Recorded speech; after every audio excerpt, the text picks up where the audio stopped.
Bible ప్రకారంగా కట్నము కులము చూడొచ్చా చూడకూడదా? బైబిల్ వీళ్ళు గట్టిగా మాట్లాడతారు చూడండి. ఇప్పుడు అమ్మాయిలు ఇప్పుడు గట్టిగా మాట్లాడతారు. అది కరెక్ట్ పాయింట్ అన్న. ప్రొద్దున నుండి మాకు కావలసిన పాయింట్ దొరికిందన్న.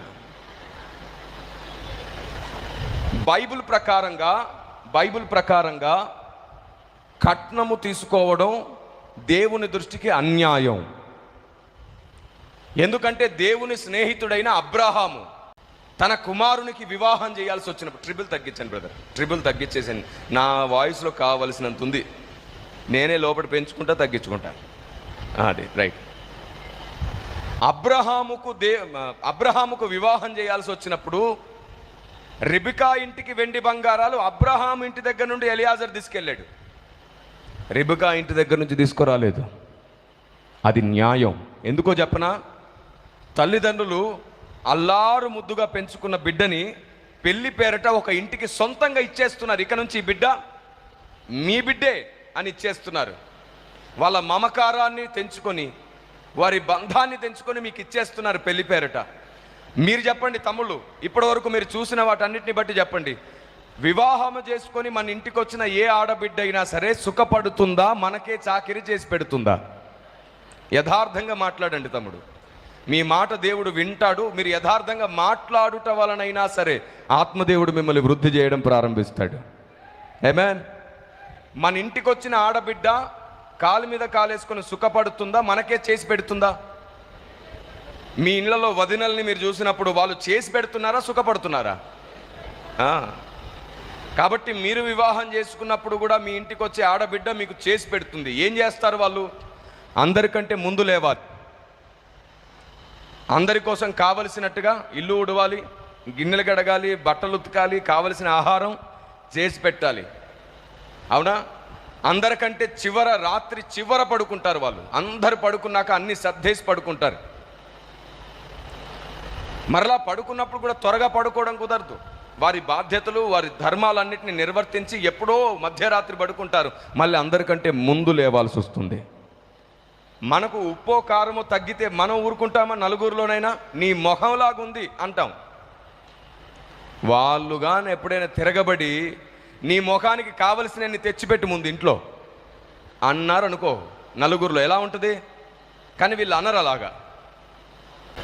ఎందుకంటే అలా అంటే మనం తబలా వాయిస్తామని వాళ్ళకి తెలుసు.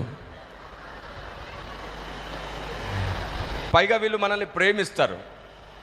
మా మనిషే కదా అంటే అన్నాడులే. అందుకు వాళ్ళు చాలాసార్లు మన దగ్గర చులకనైపోతుంటారు. మాటలు పడుతున్నారు కదా అని మనకు తోచింది అనేస్తూ ఉంటాం మనం. కానీ మీకు తెలుసా, మీరు చిన్నగా ఉన్నప్పుడు నిద్ర లేవకముందే సేమ్ అలాగే మీ చుట్టూ ఎవరో పనులన్నీ చేసి పెట్టి, మీకు స్నానం కూడా చేసి పెట్టి, టిఫిన్ చేసి పెట్టి, దగ్గరుండి తినే వరకు వడ్డించి, స్కూల్కి పంపించి, వచ్చేలోపు కావలసింది చేసి పెట్టి, పడుకునే వరకు అన్ని దగ్గర చేసి పెట్టి, మీరు ఎంత అల్లరి చేసినా మారాలు చేసినా ఏం బాధపడకుండా చివరికి మీకు ఆరోగ్యం బాగోలేకపోతే వాళ్ళకే బాగోలేనట్టుగా కష్టపడి చేసి పెట్టారు. ఎవరు వాళ్ళు? అమ్మ తర్వాత స్థానంలో ఇంటికి వస్తున్న ఆడబిడ్డ తీసుకుంటుంది ఆ బాధ్యత.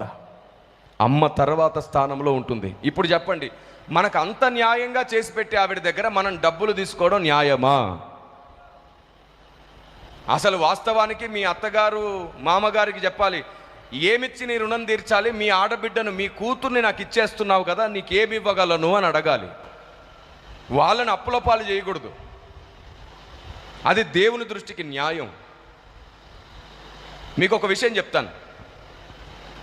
10 సంవత్సరాల క్రితం మచిలీపట్నం అనే ప్రాంతంలో నేను సువార్త చేయడానికి వెళ్ళాను. 160 గ్రామాలు తిరిగి సువార్త చేయాల్సిందే. ఒక సంవత్సరంలో మొత్తం 160 గ్రామాలు తిరగాలని మేము ఒక గురి పెట్టుకున్నాం. తిరిగాం కూడాను. అలా ఓ గ్రామంలో సువార్త చేసి ఒక పాస్టర్ గారింట్లో భోజనం చేస్తున్నాం. ఒక చెల్లి నా దగ్గరకు వచ్చి, అన్నా నా కోసం ప్రార్థించండి అని ఏడుస్తుంది. నేను అన్నాను, ఏంటమ్మా అంత దుఃఖపడుతున్నా, ఏంటి సమస్య అంటే ఆవిడ చేయి చూపించింది, కుడి చెయ్యి. ఆ చేతికి బ్యాండేజ్ వేసింది, ఒక కర్చిప్, ఒక రుమాల్ చుట్టుంది, మొత్తం అది రక్తసిద్ధమైపోయి ఉంది, నీరుగా ఉంది మొత్తం. ఏమైందమ్మా చేతికి, ఏం దెబ్బ తగిలిందని అడిగాను. దెబ్బ కాదన్నా. మరి ఏమిటి అంత రక్తం అదంతా అని అడిగాను. ఒకసారి చూపించు అంటే అలా తీసి చూపించిందండి. చెయ్యి అలా గడగడగడ వణికిపోతుంది. తీసి చూపించింది. ఈ 5 వేళ్లకు 5 గోర్లు లేవు. 5 గోర్లు లేవు. ఈ వేళ్ళన్నీ వాసిపోయి ఉన్నాయి, బాగా లావుగా. నీరుగా రక్తం అలా గడ్డగట్టుకొని ఉంది, కారుతుంది. అది చూడగానే నా కడుపు తరుక్కుపోయింది. తినడం మానేశాను. ఆమె కన్నీళ్ళు చూసి నాకు కన్నీళ్ళు వచ్చేస్తున్నాయి. ఏమైందమ్మా అని అడిగాను నేను. అప్పుడు అంటుంది ఆవిడ, అన్నా మా నాన్నగారు పాస్టర్ గారు అన్నా, మా పెద్దమ్మ గారు ఒక సంబంధం తెచ్చారన్నా. ఆవిడెక్కడ ఫీల్ అవుతుందో, సంబంధం తెచ్చినప్పుడు కాదంటే వాళ్ళెక్కడ బాధపడతారో అని మా నాన్నగారు వెనక ముందు ఆలోచన లేకుండా విశ్వాసులే అని చెప్పి చేసేశారన్నా. తీరా చూస్తే వాళ్ళు నామకార్థంగా ఉంటారన్న, మందిరానికి కూడా సరిగ్గా వెళ్ళరన్నా. మా ఆయన గారు ఒక బిజినెస్ పెట్టుకున్నారన్న, జాబ్ పోతే దానికి 15 లక్షల రూపాయలు అవసరపడిందన్నా. 10 లక్షలు అడ్జస్ట్ చేసుకున్నాడు, కానీ ఇంకో 5 లక్షలు అడ్జస్ట్ అవ్వలేదన్నా. నా పెళ్లి చేయడానికి మా నాన్నగారు ఇల్లు అమ్ముకున్నాడన్నా. మళ్ళీ ఇప్పుడు వెళ్ళి 5 లక్షలు తీసుకొని రా అని అడుగుతున్నాడన్న మా ఆయన. నేను తీసుకొని రాను. ఇప్పటికే వారు చేసిన అప్పులు కట్టుకోలేకపోతున్నారు నా కోసం. రెక్కాడితే కానీ డొక్కాడని పరిస్థితిలో నా తమ్ముడు మా నాన్న కష్టపడుతున్నారు. నేను వెళ్ళనంటే వెళ్ళను అనిందంట. అప్పుడు అత్తగారు 90 రోజులు అంటే 3 నెలలు రాత్రులు భోజనం పెట్టకుండా ప్రతి రాత్రి జుట్టు బీకి కొట్టిందంట. పొట్టలో గుద్దడం అంట, భయంకరంగా గిల్లడం అంట, కర్రలతో కొట్టడం అంట. 3 నెలల తర్వాత అడిగారంట, ఇప్పటికైనా వెళ్ళి తెస్తావా తేవా అని. చచ్చినా తేను అని అడిగిందంట ఆవిడ. చచ్చినా తేను. ఆ రాత్రి అత్త ఆ కుడి చేతిని వెనక్కి విరిచి పట్టుకుంటే భర్త కటింగ్ ప్లేర్తో గోర్లు బిగ్గేశాడంటండి. నేను అడుగుతాను, ఆ ప్లేస్లో మీ చెల్లో మీ అక్కో ఉంటే మీ పరిస్థితి ఏమిటి? ఆ ప్లేస్లో మీ ఇంటి వారు ఎవరైనా ఉంటే మీ పరిస్థితి ఏమిటి? కులం కోసం, కట్నాల కోసం నిద్రపోతున్న వాళ్ళని నిద్రలో ఉంటుండగానే కరెంట్ షాక్ పెట్టి చంపిన వార్తలు విన్నాం. కొందరికైతే ముక్కులో నీళ్లు పోసి నోట్లో గుడ్డలు గుక్కి ఊపిరాడకుండా చంపారంట డబ్బు కోసం. ఈ చంపిన వాడికి మనం అందరం కలిసి ఓ 10 లక్షలు ఇద్దాం, లేదా ఓ 50 లక్షలు ఇద్దాం. వాడు పోగొట్టిన ప్రాణాన్ని తిరిగి తేగలడా? అందుకే గ్రంథం ఏమంటుందో తెలుసా? సిరికి దాసులుగా ఉండకండి, మీరు దేవునికి దాసులుగా ఉండలేరు. మీరు దేవునికే దాసులుగా ఉండండి, అప్పుడు సిరికి దాసులు కారు. ఇప్పుడు మీరు చెప్పండి, బైబిల్ ప్రకారంగా మనం డబ్బుకి ఎక్కువ విలువిద్దామా, మనుషులకు ఎక్కువ విలువిద్దామా? నిన్ను వలే ఈ కట్నాలు అనే పేరట ఎప్పుడు సమస్యలే తప్ప లాభాలు లేవు. లాభాలు లేవు. మన ఇంటికి వచ్చి అమ్మలాగా మనకు అన్ని చేసి పెట్టి కావలసిన అన్ని ఓర్చుకొని ఎన్ని మాటలన్నా తోడుండి 4 దెబ్బలేసినా మళ్ళీ విడిచిపెట్టకుండా నీ చుట్టే ఉండి నిన్ను గౌరవిస్తుంది అందరి మధ్యలో. నీకెందుకు డబ్బులు ఇవ్వాలి? నీకెందుకు డబ్బులు ఇవ్వాలి? వ్యభిచారం చేసేవాడు డబ్బులు ఇచ్చి చేస్తాడంట. నువ్వు డబ్బులు తీసుకొని చేస్తున్నట్టు కాదా? అసలు నీ పురుషతత్వానికి అంటే నీ మొగతనానికి ఏమైనా విలువ ఉందా? పురుషుడు ఆడబిడ్డ దగ్గర డబ్బులు తీసుకోవడం ఏమిటండి? సిగ్గుచేటు కాదా? అసలు నువ్వు నిజంగా పురుషుడివేనా అనే ప్రశ్న వేసుకోవాలి. అప్పుడు నువ్వు నిజంగా మనం పురుషులమైతే ఆడబిడ్డ డబ్బు కాదు, మనమే ఆడబిడ్డకు రిటర్న్ ఇవ్వగలగాలి. అది న్యాయం. అందుకే నేను మా సంఘాలలో, మినిస్ట్రీలో ఇప్పటి వరకు కుల కట్నాలు లేని వివాహాలే చేసాం. మేము కుల కట్నాలు లేకుండానే చేస్తున్నాం. అయితే అబ్బాయి ఇంటి వారు ఒక మాట అడిగారు, సార్ కుల కట్నాలు లేకుండా వివాహం చేద్దాం, సరే పెళ్లి ఖర్చు కూడా మళ్ళీ అప్పులు చేసి మేమే భరించాలా? అందుకు నేను ఒక న్యాయమైన ఆలోచన చెప్పాను. కట్నం వద్దు అనగానే ఒప్పుకున్నారు కాబట్టి, కులం చూడొద్దు అనగానే ఒప్పుకున్నారు కాబట్టి, పెళ్లి ఖర్చు ఇద్దరు సగం సగం, ఇద్దరు మర్యాదగా వేసుకొని, ఇద్దరు గౌరవాన్ని కాపాడుకొని వివాహం చేసుకోండి. బంధాలు కలిపి ఉండడానికి, కుటుంబాలు కలిసి ఉండడానికి, సంతోషంగా ఉండడానికి ప్రయాసపడండి. బైబిల్ చెప్తుంది, ప్రేమ కలిగి ఉండుటకు ప్రయాసపడండి. నేను చెప్తున్నాను, మీరు ఈ పని చేసి చూడండి, హాస్పిటల్లో పెట్టే డబ్బులు చాలా వరకు మిగులుతాయి మీకే. ఎందుకంటే నా దేవుడు తన ఆరోగ్యకరమైన రెక్కల కింద మిమ్మల్ని కాపాడుతాడు. న్యాయం చేసేవాడికి ఆయన ఎప్పుడు దూరంగా ఉండేవాడు కాదు. Praise the lord. కొందరు ఉంటారు ఇప్పుడు మనలో, ఇంత న్యాయం కూడా అర్థం కాక లేకపోతే ఇష్టం లేక ఉండే వాళ్ళు ఉంటారు. సరే గాని కిరణ్ పాల్ గారు, మీకు పెళ్ళయిందా?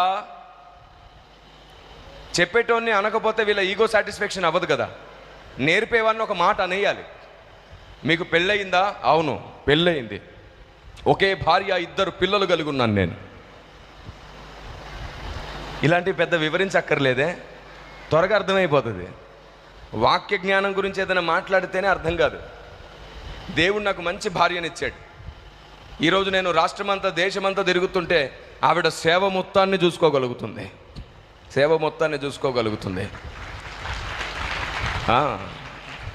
నా ప్లేస్లో పూర్తి న్యాయం చేయగలుగుతుంది.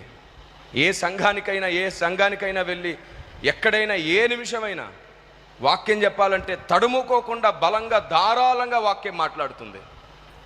సిద్ధపడి నోట్స్ రాసుకొని అట్లే ఉండదు. ఆల్రెడీ దేవుడు మమ్మల్ని గడిచిన అనేక సంవత్సరాలకు సిద్ధపరిచాడు. గుండెల నిండా నింపుకున్న దేవుని జ్ఞానాన్ని పంచుతూనే ఉన్నాం మేము.